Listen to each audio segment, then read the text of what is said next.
Now here's what would be pitiful if your income grew and you didn't grow. Because here's what usually happens. If your income takes some jumps, it's best that you grow quickly up to where your income is. Why? Because otherwise your income will soon come back to where you are. I'm telling you, success doesn't want to hang around an incompetent person. That's the problem with winning the lottery, the lack of self-development to be able to master it and keep it. And now the fortune is bigger than the person, rather than the person being bigger than the fortune. You see, that's what's challenging, to be involved in a situation that makes you grow. If that situation is success, keep growing to be bigger than your fortune. If that situation is failure, keep growing until you're bigger than the problem. Keep growing, keep becoming, keep doing it until. Success is something you attract by the person you become. Once I understood that, I changed my whole method of operation. Success is something you attract by the person you become. Success is not something you pursue. What you pursue usually eludes you like a butterfly, something you go after that you can't catch. Success is something you attract like a magnet by the person you become. To attract attractive people, you must be attractive. To attract powerful people, you must be powerful. To attract committed people, you must be committed. Instead of going to work on them, you go to work on yourself. You work harder on yourself than you work on the job. And if you become, you can attract. The whole key is to make yourself valuable. The key is to make yourself attractive. The key is to make yourself skillful, competent, willing, powerful, unique, sophisticated, cultured, being able to manage, in control, healthy. The whole key really to the future is personal development. Because the greatest gift you can give to someone else is your personal development, self-development, self-investment. The greatest gift you can give is your own personal development. If I become 10 times wiser, 10 times stronger, 10 times brighter, 10 times more competent, think of what that will do for my success. If I grow, think of what that will do for my future. Self-development earns success. Self-investment earns respect. And the only way to make a better and better and better investment in your future is to become better and stronger and wiser and more competent. And the more attractive you become, the more attractive you are. And the more attractive you are, the more you attract success. Self-development, self-investment attracts success. That's powerful. Now, there are two qualities that can increase your chances of success. Two very important qualities. Number one, patience. Number two, persistence. Let's talk about patience for a moment. Patience is what? Learning to handle the passing of time. Now, once you've had an appetite for success and you start going for it, now you've got to learn to handle the passing of time. Here's why. It takes time. It takes time to build a corporate work of art. It takes time to build a symphony orchestra with flawless music and harmony that sends you on flights of ecstasy, to be remembered long after the orchestra has shut down and the lights have gone out. It takes time to put harmony together.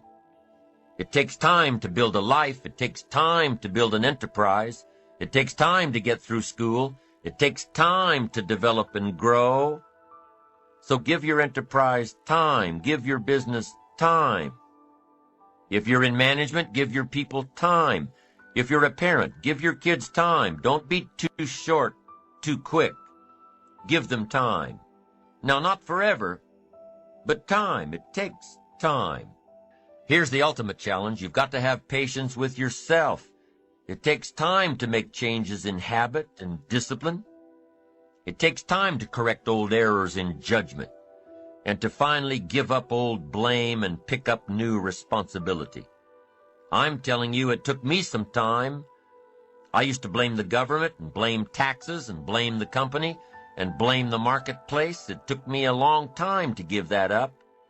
That was a pretty comfortable list to explain my empty bank account, pennies in my pocket, nothing in the bank, not doing well. embarrassed by my situation. It took time to give that up and only blame myself. That took a while. So have patience with yourself, number one. And number two, while you're dealing with the passing of time, number two is to keep doing it. Be persistent. Be tenacious. Keep doing it until. As long as you are patient and persistent, it's hard to elude success. As long as you maintain patience and persistence, tenacity, there's only one person, just one person, that will draw the line between success and failure. One person, and that person is you. So be patient. Be persistent. You need both patience and persistence together, and here's why. Lack of patience is probably the worst enemy of ambition.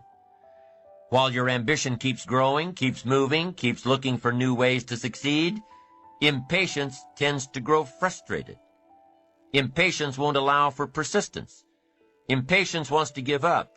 Impatience calls discouragement failure.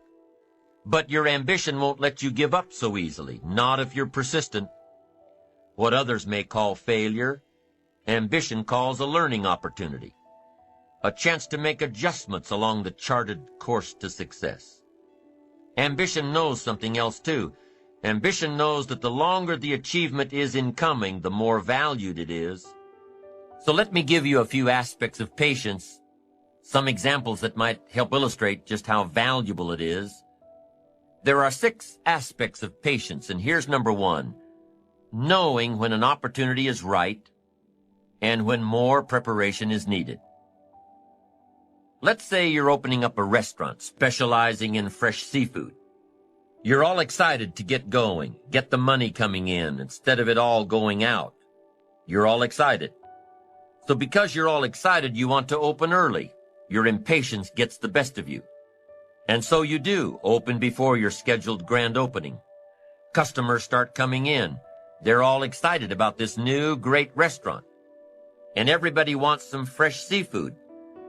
They're all ordering fresh seafood from the menu. But now you panic. You haven't got any. You're not ready. The fresh seafood shipment won't come in for a week. Impatience has just killed the restaurant. Now let's say you've got a great new product that's scheduled to come out on the market in the next several months. Everything's going according to plan, so you start planning your ads, start planning big public relations events. You're so sure that it's going to happen that you set a date. The engineers told you that the product's not ready, but you're sure it will be. You start planning everything, invite lots of people, influential people, buyers of your product. You're so excited that you went ahead without the product actually being done. Come the week of the grand unveiling, the engineers come to you and say it still doesn't work. Your impatience just lost you credibility in the marketplace. That's number 1. Be patient in knowing the difference between when the opportunity is right and when more work needs to be done. Here's number 2. Remain alert, even if opportunity doesn't come right away. Make sure that your patience allows you to keep your eyes open and ready for opportunity. Keep looking. Be patient. Number 3, keep preparing for opportunities, even if there's a delay. Even if things aren't going just the way you think they should, keep your disappointments at bay and keep getting ready for opportunities. Be prepared. Always be prepared.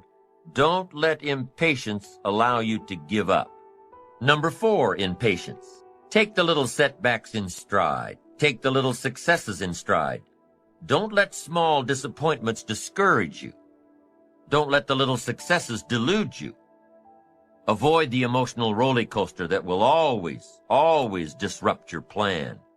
Number 5, if you're waiting on the decisions of others, be patient. You cannot control the decision-making abilities of others. You cannot control their timing. If your project was to come up before the board in one meeting and time ran out, and they moved your project to the top of the agenda for the next meeting, be patient.